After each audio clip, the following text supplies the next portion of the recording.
नमस्कार, आप देख रहे हो होनबिल टीवी भारत। बड़ी खबर नेपाल से, जहां प्रधानमंत्री केपी शर्मा ओली के इस्तीफे के बाद देश भर में हालत बेकाबू हो गए हैं। काठमांडू सहित कई शहरों में हिंसक प्रदर्शन हुए हैं, जिसके बाद सेना को मोर्चा संभालना पड़ा। नेपाली सेना ने मंगलवार रात 10 बजे से पूरे देश में सुरक्षा की कमान अपने हाथ में ले ली है। राजधानी काठमांडू, ललितपुर और भक्तपुर में कर्फ्यू लागू है और धारा 144 के तहत भारी सुरक्षा तैनात कर दी गई है। सेना प्रमुख अशोक राज सिंहडेल ने साफ शब्दों में कहा है कि राजनीतिक नेतृत्व की अनुपस्थिति में अब सेना शांति और कानून व्यवस्था की जिम्मेदारी संभाल रही है। इन प्रदर्शनों को जेठ आंदोलन का नाम दिया गया है, जो युवाओं द्वारा चलाया जा रहा है। आंदोलन का केंद्र बिंदु है भ्रष्टाचार, बढ़ती बेरोजगारी और सामाजिक असमानता के खिलाफ जन आक्रोश। फिलहाल स्थिति तनावपूर्ण है, लेकिन सेना ने कहा है कि वे हर हाल में हालत पर काबू पाने के लिए प्रतिबद्ध है। सुनिए। नेपालको इतिहासदेखि नै नेपालको स्वतन्त्रता, सार्वभौम सत्ता, भौगोलिक अखण्डता, स्वाधीनता, राष्ट्रिय एकता र नेपाली जनताको सुरक्षार्थ विषम परिस्थितिमा पनि नेपाली सेना प्रतिबद्ध रहँदै आएको तथ्य हामी सबैलाई सर्वविदितै छ। नेपालमा हाल भइरहेको आन्दोलनको क्रममा हुन पुगेको जनधनको अपूरणीय क्षतिप्रति गहिरो दुःख प्रकट गर्दै दिवंगत आत्माको चिर शान्तिको कामना गर्नुका साथै शोक सन्तप्त परिवारजनप्रति नेपाली सेना हार्दिक संवेदना र सहानुभूति प्रकट गर्दछ। साथै घाइते बिरामीहरूको शीघ्र स्वास्थ्य लाभको कामना समेत गर्दछौँ। आन्दोलनको क्रममा हालसम्म धेरै जनधनको क्षति भइसकेको हुँदा जनधनको थप क्षति हुन नदिन र शान्ति, सुरक्षा, अमन, चयन एवं राष्ट्रिय एकता र सद्भाव कायम गर्नु हामी सबै नेपालीको साझा दायित्व हो। वर्तमान असहज परिस्थितिलाई सामान्यीकरण गर्दै राष्ट्रिय एवं ऐतिहासिक सम्पदा, सार्वजनिक एवं नागरिकहरूको सम्पत्ति, आम नागरिक, मित्र राष्ट्रका कूटनीतिक नियोग तथा नागरिकहरूलाई सुरक्षाको प्रत्याभूति दिई राष्ट्रको सर्वोपरि हितको रक्षा गर्नु हामी सबैको साझा कर्तव्य हो। तसर्थ यस विषम परिस्थितिबाट राष्ट्रलाई शान्तिपूर्ण तवरले निकास दिनको लागि आन्दोलनरत समूहलाई आन्दोलनका कार्यक्रमहरू स्थगन गरी वार्ताको निमित्त आह्वान गर्दछौँ। इस वक्त की बड़ी खबर जम्मू कश्मीर के पुंछ जिले में आ रही है, जहां मंडर क्षेत्र के कालाभन गांव में भीषण भूस्खलन ने तबाही मचा दी है। इस भूस्खलन में अब तक 25 से ज़्यादा आवासीय ढांचे पूरी तरह तबाह हो चुके हैं और करीब 10 से 12 अन्य ढांचों को भी गंभीर नुकसान पहुंचा है। स्थानीय प्रशासन राहत और बचाव कार्य में जुटा हुआ है। जम्मू कश्मीर सरकार के मंत्री जावेद अहमद राणा ने प्रभावित इलाकों का दौरा किया और राहत कार्यों की समीक्षा की। उन्होंने स्थानीय प्रशासन को तत्काल राहत सहायता प्रदान करने के निर्देश दिए हैं। आपको बता दें कि ये भूस्खलन लगातार हो रही है, बारिश के चलते हुआ है और स्थिति सभी भी गंभीर बनी हुई है। सभी आपात एजेंसियां मौके पर तैनात है।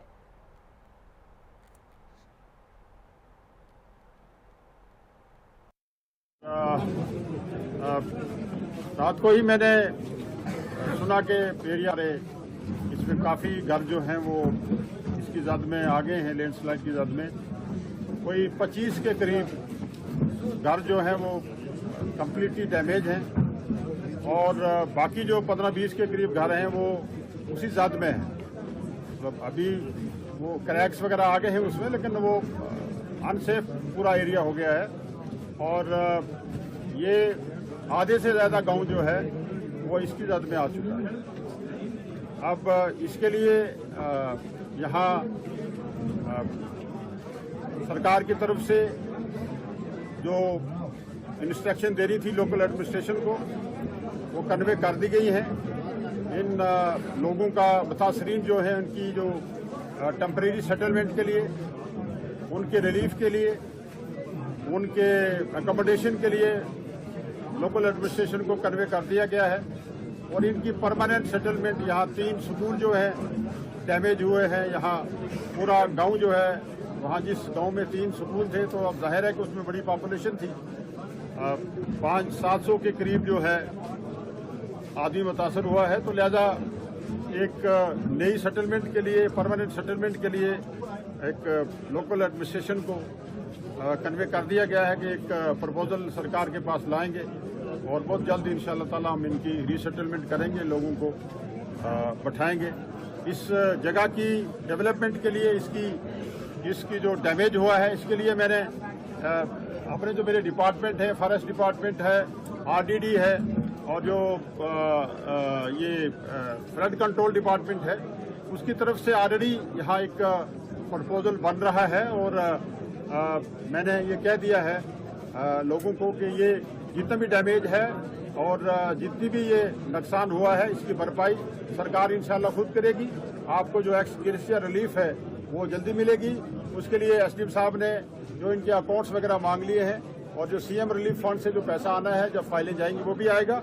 और इसकी जो एरिया डैमेज हुआ है, जो बर्बाद हुआ है लैंडस्लाइड से, इसका भी इंशाल्लाह ताला मैंने यहाँ कह दिया है कि ये खुद जो है वो सरकार इनको तैयार करके ये एरिया डैमेज जो है। जैसा कि आपको पता है कि कालाबन में एक बड़ा अनफॉर्चुनेट इंसिडेंट हुआ है। यहाँ पे पिछले 2 दिन से एक एरिया है जो गांव है कालाबन, यहाँ के कुछ एक गांव इलाके में लैंड ड्रिफ्ट कर गई है और उससे यहाँ पे बड़ा नुकसानात हो गए हैं। 30 स्ट्रक्चर तक अभी तक डैमेज हो चुके हैं जो कम्प्लीटली, जिनकी फाइलें वगैरह हमने तैयार कर ली हैं।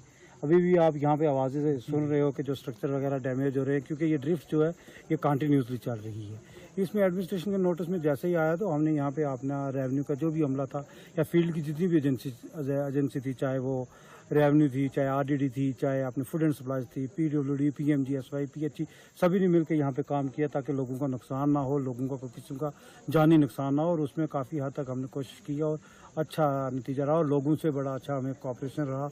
लोगों ने हमारी बातें मानी। हमने रात देर तक, आज रात क्योंकि ज़्यादा इलाका ड्रिफ्ट हुआ है तो आज देर रात 12 बजे तक हम यहाँ रहे।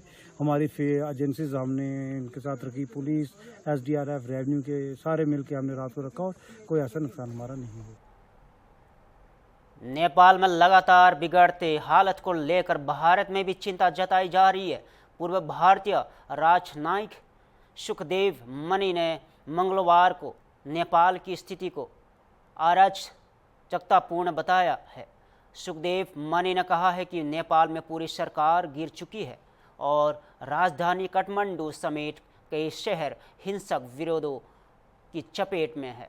उन्होंने संसद और सरकारी इमारतों को जलाए जाने की घटनाओं पर गहरी चिंता व्यक्त की।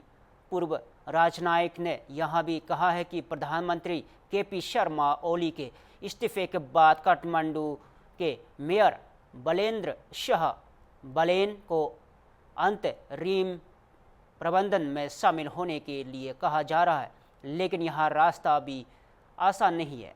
बलेन्द्र शाह जैसे नेताओं को आगे लाने की कोशिश हो रही है, लेकिन यहाँ एक बड़ी चुनौती है जिससे बाहर निकालने का कोई आसान रास्ता नहीं दिखता। नेपाल की वर्तमान स्थिति को लेकर क्षेत्रीय स्थिरता पर भी सवाल उठने लगे हैं और भारत सहित पड़ोसी देश डेवलपमेंट्स पर करीबी निगरानी बनाए हुए हैं। आगे देखिए। First and foremost question, of course, on the recent situation in Nepal. How do you view it? Because Prime Minister KP Sharma Oli just resigned amidst the protest on the ban of social media applications and also on the corruption charges. How do you look at this present situation, Professor Muni? Well, the situation is one of anarchy at the moment. But I understand that Oli has already left the country or he's about to leave the country for Dubai, and I don't know, whole government has collapsed. And his resignation means total resignation. What I'm worried about is the acts like burning of the parliament, which is a democratic republican institution, and why should anybody be doing that kind of a thing?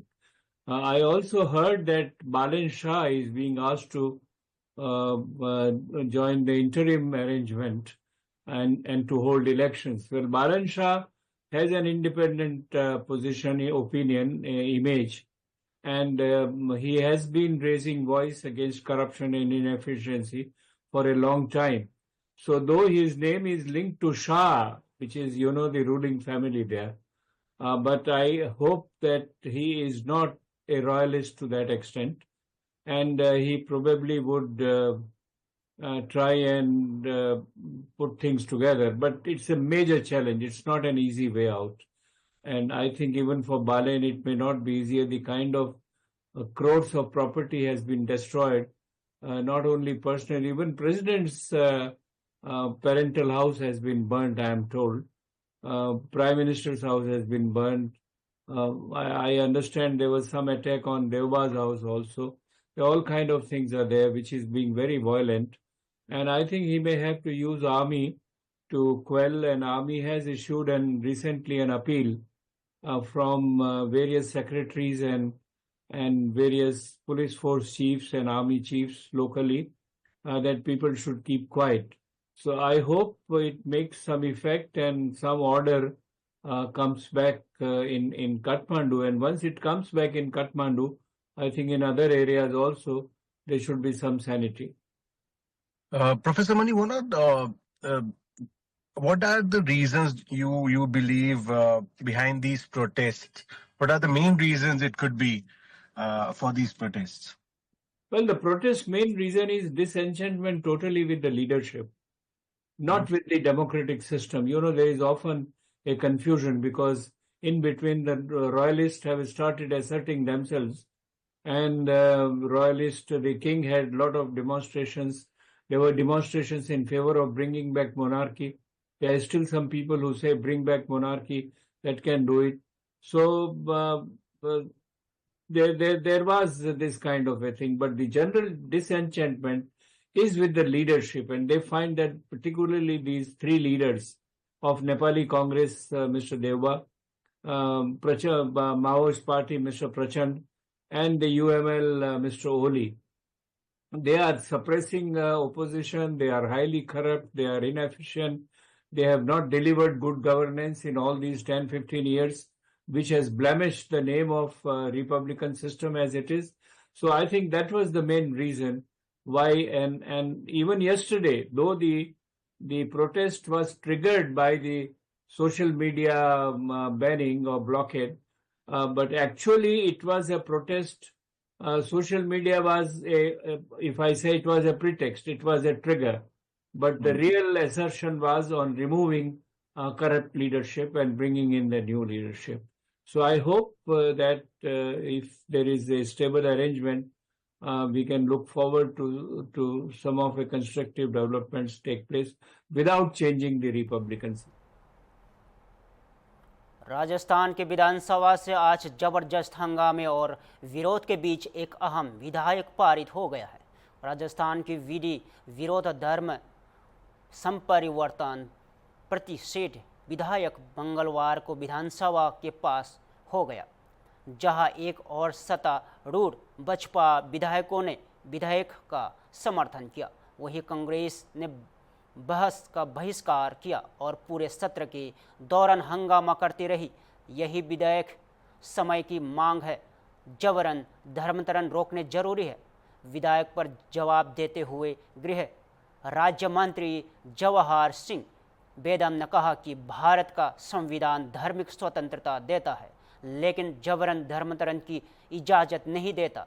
ये विधेयक प्रलोभन, धोखे या जबरदस्ती से कराए जाने वाले धर्मांतरण को रोकने के लिए जरूरी है। उन्होंने यहां भी कहा कि यह कानून लव जिहाद और फर्जी शादी जैसे मामलों को रोकने के में मददगार साबित होगा। आपको बता दें कि इस तरह के कानून पहले से उत्तर प्रदेश, मध्य प्रदेश, गुजरात सहित कई राज्यों में लागू हो चुके हैं। राजस्थान में भी 2008 में इसे पेश किया गया था, लेकिन अब इसे फिर से पारित किया गया है ताकि धर्मांतरण की घटनाओं पर अंकुश लगाया जा सके। देखिए, मैं प्रदेश के माननीय मुख्यमंत्री जी का आभार व्यक्त करना चाहूँगा कि उन्होंने राजस्थान की संस्कृति धर्म के संरक्षण के लिए, यहाँ की समरसता को यथावत रखने के लिए एक शानदार विधेयक बनाने का निर्णय लिया और जिसको सदन में पेश भी किया। राजस्थान में जिस तरह से विभिन्न जिलों में धर्मांतरण की घटनाएं बढ़ रही थी, गरीब, दलित, आदिवासी महिलाएं उनको बहला फुसला कर, प्रलोभन देकर, उनको डरा धमकाकर धर्म परिवर्तन का काम जो किया जा रहा था, उसको रोकने के लिए राजस्थान की जनता को एक कठोर कानून देने का काम आज राजस्थान की विधानसभा ने किया है। मैं साधुवाद देता हूं, धन्यवाद देता हूं। लेकिन आज एक बड़ी चीज आई, जैसे ही धर्म की चर्चा शुरू हुई, कांग्रेस चर्चा से भाग गई। ये उनका प्लान था दिल्ली के नेताओं के कहने पर कि वो तुष्टीकरण की राजनीति करते हैं, धर्म विरोधी रहे हैं हमेशा। उन्होंने इनको निर्देश दिया और ये चर्चा में इन्होंने व्यवधान डालने का काम किया। कांग्रेस का चेहरा बेनकाब हुआ है, इनकी जो कालिक पुता है इनके चेहरे पर कि धर्म विरोधी लोग हैं, उसकी पुष्टि हुई है। और प्रदेश के मुख्यमंत्री जी का वो विजन, वो सोच जो हमेशा धर्म की रक्षा के लिए वो दृढ़ रहते हैं, वो साकार हुआ है। एक महाभारत का श्लोक श्रीमद् भागवत गीता का मुझे याद आता है, यदा यदा ही धर्मस्य ग्लानिर्भवति भारत अभ्युत्थानम धर्मस्य तदात्मानं सृजाम्यहम्। भगवान श्री कृष्ण ने कहा कि जब जब धर्म की हानि होगी मैं पृथ्वी पर प्रकट होऊंगा। उन्होंने ये भी कहा, साधु संतों के सम्मान और दुष्ट जनों का विनाश करने के लिए मैं युग युग में प्रकट होता रहूंगा। उस सपने को साकार करने का काम प्रदेश के मुख्यमंत्री जी ने किया है। आज राजस्थान के लाखों करोड़ों धर्म प्रेमियों की भावनाओं को संरक्षित करने का काम प्रदेश के मुख्यमंत्री जी ने किया है। उनको साधुवाद देना चाहता हूं, उनको बधाई देना चाहता हूं और राजस्थान की जनता को भी बधाई देना चाहता हूं कि अब आप निस्संद रूप से अपने धर्म को पालना भी करेंगे, अपनी पूजा पाठ भी कर पाएंगे और किसी भी व्यक्ति के प्रलोभन में आने की आवश्यकता नहीं है। कोई भी व्यक्ति प्रलोभन देगा, आपको डराएगा, धमकाएगा, लव जिहाद की घटना करेगा तो उसको कठोर कानून के तहत सजा का प्रावधान रखा गया है। आपको सबको बहुत बहुत बधाई। पंजाब के बाढ़ प्रभावित इलाकों के लिए प्रधानमंत्री नरेंद्र मोदी द्वारा 1600 करोड़ रुपए के राहत पैकेज की घोषणा को लेकर अब सियासत तेज हो गई है। इस घोषणा पर प्रतिक्रिया देते हुए पंजाब कांग्रेस अध्यक्ष अमरिंदर सिंह राजा वरिंग ने इस पैकेज को समुद्र में एक बूंद बताया है। उन्होंने सवाल किया है कि अगली फसल की तैयारी कैसे होगी, गाथ कौन हटाएगा, दहे हुए घरों और मवेशियों की भरपाई कौन करेगा, मजदूरों के रोजगार का क्या होगा। वरिंग ने कहा कि यह राहत पैकेज पर्याप्त नहीं है और इससे पंजाब की जनता के साथ मजाक करार दिया है। प्रधानमंत्री नरेंद्र मोदी ने मंगलवार को पंजाब दौरे पर राहत पैकेज की घोषणा की थी, लेकिन विपक्ष का यह कहना है कि जमीनी हालत के मुकाबले यह राहत अपर्याप्त है। सुनिए।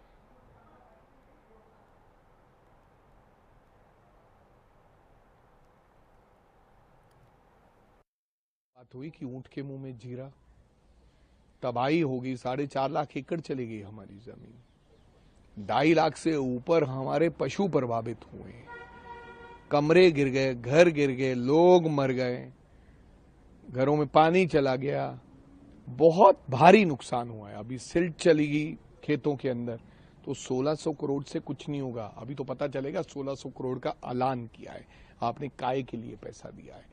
जब पैसा आएगा तब पता चलेगा कि वो काय के लिए। सोना ये भी कहा है कि हम किसान निधि योजना के तहत किसानों के खाते में 6000 रुपए की रकम एडवांस डाल देंगे। क्या होगा उससे? आप हमारी रकम जो 4 महीने बाद मिलनी थी वो आप हमें एडवांस डाल दोगे। हमारा 70,000 की फसल का तो नुकसान हो गया। जो इस बार जो अगली गेहूं की फसल है उसका क्या करेंगे हम? सिल्ट कौन उठाएगा? तेल कौन देगा? मोटर जो चलेगी खेत में लगी वो कौन देगा? कमरा चला गया वो कौन देगा? पशु चला गया वो कौन देगा? मजदूरों को जो काम मिल रहा था 1500-1000 रुपए दिहाड़ी, उनको 100 रुपए को नहीं लेके जाता, उनके घर का खर्चा कौन देगा? और ये मजाक वाकया में ही हमारे साथ मजाक हुआ। मेरे को लगता था कि आज पंजाबियों का दिल जीत लेंगे, क्योंकि नफरत करते हैं बीजेपी से पंजाब के लोग, नफरत करते हैं प्रधानमंत्री जी से, क्योंकि हमारे को आज तक हमारे को एमएसपी की गारंटी नहीं मिला है। हमें तो ये था कि आज प्रधानमंत्री जी आ गए, आज पंजाबियों को खुश करके जाएंगे, कम से कम 50,000 करोड़ तो देते। आज अखबारों में एक पुरानी खबर और फ्रंट पेज की न्यूज घूम रही है और उसमें लिखा है, राजीव गांधी की फोटो है, अजीत अखबार है यहाँ का ट्रेडिशनल 1988 का अखबार है, तो वो घूम रहा है सोशल मीडिया पे।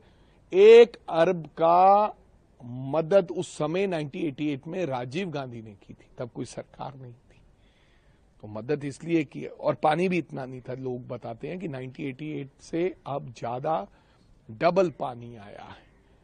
तो 1200 करोड़ रुपया देश के प्रधानमंत्री डॉक्टर मनमोहन सिंह ने दिया था जब मिस्टर जाखड़ यहाँ के ऑपोजिशन लीडर थे। तो ये कौन सी राहत हुई?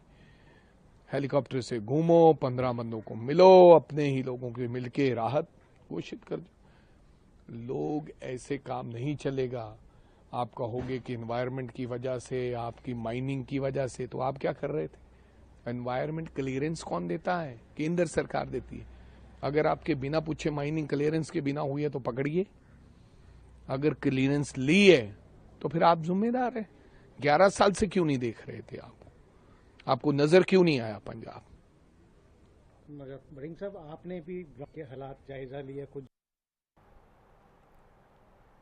संसदीय कार्य मंत्री किरेन रिजिजू ने रविवार को एक बड़ा बयान देते हुए हालिया चुनाव में ब्लॉक वोटिंग की संभावना को लेकर विपक्ष पर निशाना साधा है। वही राष्ट्रीय जनतांत्रिक गठबंधन राजग के उम्मीदवार सीपी राधाकृष्णन को बड़ी सफलता मिली है। वे मंगलवार को हुए चुनाव में 15वें स्थान पर चुने गए। रिजिजू ने कहा है कि हम और हमारे सभी मित्रवाद न्यूनतावादी एकजुट है। विपक्ष की ब्लॉक वोटिंग की कोशिश नाकाम रही। सीपी राधाकृष्णन को प्रथम विश्व से कुल 452 वोट मिले, जबकि विपक्षी गुट के समर्थन से 300 वोट की मिल पाए है। हालांकि यह स्पष्ट नहीं हुआ है कि इसमें से किससे डेमोक्रेट घोषित किया गया है। गौरतलब है कि उपाध्यक्ष पद 21 जुलाई 2025 से रिक्त पड़ा है, जब पूर्व उपराष्ट्रपति जगदीप धनखड़ ने स्वास्थ्य कारणों का हालत देते हुए पद छोड़ दिया था। विपक्ष की तरफ से भारतीय ब्लॉक द्वारा क्रॉस वोटिंग की संभावना जताई गई थी, लेकिन राधाकृष्णन की जीत को एनडीए के लिए बड़ी सफलता माना जा रहा है। बहुत सारे विपक्ष के वोट भी हमारे एनडीए कैंडिडेट को जो वोट दिए हैं, ये भी बहुत अच्छा संकेत है। भारत को नया उपराष्ट्रपति मिल गया है। एनडीए उम्मीदवार सीपी राधाकृष्णन के विपक्ष के उम्मीदवार न्यायमूर्ति वी सुदर्शन रेड्डी को हराकर शानदार जीत दर्ज की है। 452 वोट हासिल कर राधाकृष्णन देश के 14वें उपराष्ट्रपति चुने गए हैं। विपक्ष के उम्मीदवार को सिर्फ 300 वोट मिले। कुल 767 सांसदों ने मतदान किया, जिनमें से 15 वोट अमान्य रहे और 13 सांसदों ने मतदान में हिस्सा नहीं लिया। प्रधानमंत्री नरेंद्र मोदी, केंद्रीय मंत्री किरण रिजिजू, प्रहलाद जोशी और जेपी नड्डा ने दिल्ली में राधाकृष्णन से मुलाकात की और उन्हें जीत की बधाई दी। दिल्ली की मुख्यमंत्री रेखा गुप्ता ने इस जीत को लोकतांत्रिक रूप से एक मील का पत्थर बताया, जबकि उड़ीसा के उप मुख्यमंत्री कनक वर्धन सिंह ने देव ने एनडीए की स्पष्ट संख्या बल को इस जीत का कारण बताया। आपको बता दें कि राधाकृष्णन पहले महाराष्ट्र और झारखंड के राज्यपाल रह चुके हैं। उन्होंने तेलंगाना और पुडुचेरी का भी कार्यभार संभाला था। कोयम्बटूर से 2 बार सांसद रह चुके राधाकृष्णन का जन्म 1957 में तमिलनाडु के तिरुपुर में हुआ था। 21 जुलाई 2025 को जगदीप धनखड़ के इस्तीफे के बाद से उपराष्ट्रपति पद के रिक्त था। आगे सुनिए। राधाकृष्णन जी को भारत के 15वें उपराष्ट्रपति बनने पर हृदय से बधाई एवं शुभकामनाएं। हमें विश्वास है कि आपके अनुभव से, आपके समर्पण से और नेतृत्व से लोकतंत्र और भी मजबूत होगा तथा राष्ट्र निरंतर प्रगति के पथ पर अग्रसर होगा। आदरणीय प्रधानमंत्री श्री नरेंद्र मोदी जी के नेतृत्व में यह एनडीए गठबंधन की मजबूत जीत है। राष्ट्र सेवा में समर्पित आदरणीय प्रधानमंत्री श्री नरेंद्र मोदी जी पर सभी देशवासियों का। फिलहाल के लिए इतना ही। ताज़ा खबरों के लिए देखते रहे हॉर्नबिल टीवी भारत।